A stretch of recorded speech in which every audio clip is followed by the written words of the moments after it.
This electrical fire is happening inside one of the most popular espresso machines in the world, and you can't even see it. This is a broken Breville Barista Express. After pulling the grinder out, checking it with my thermal camera, I caught it hitting 130 degrees Celsius. Way too hot. But why? My hunch is it's just how these cheap motors are built.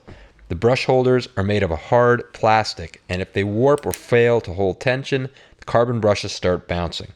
That causes massive arcing, extreme heat, totally kills your grinding power. To see the full thermal camera teardown and how I actually fixed it, click the link right here.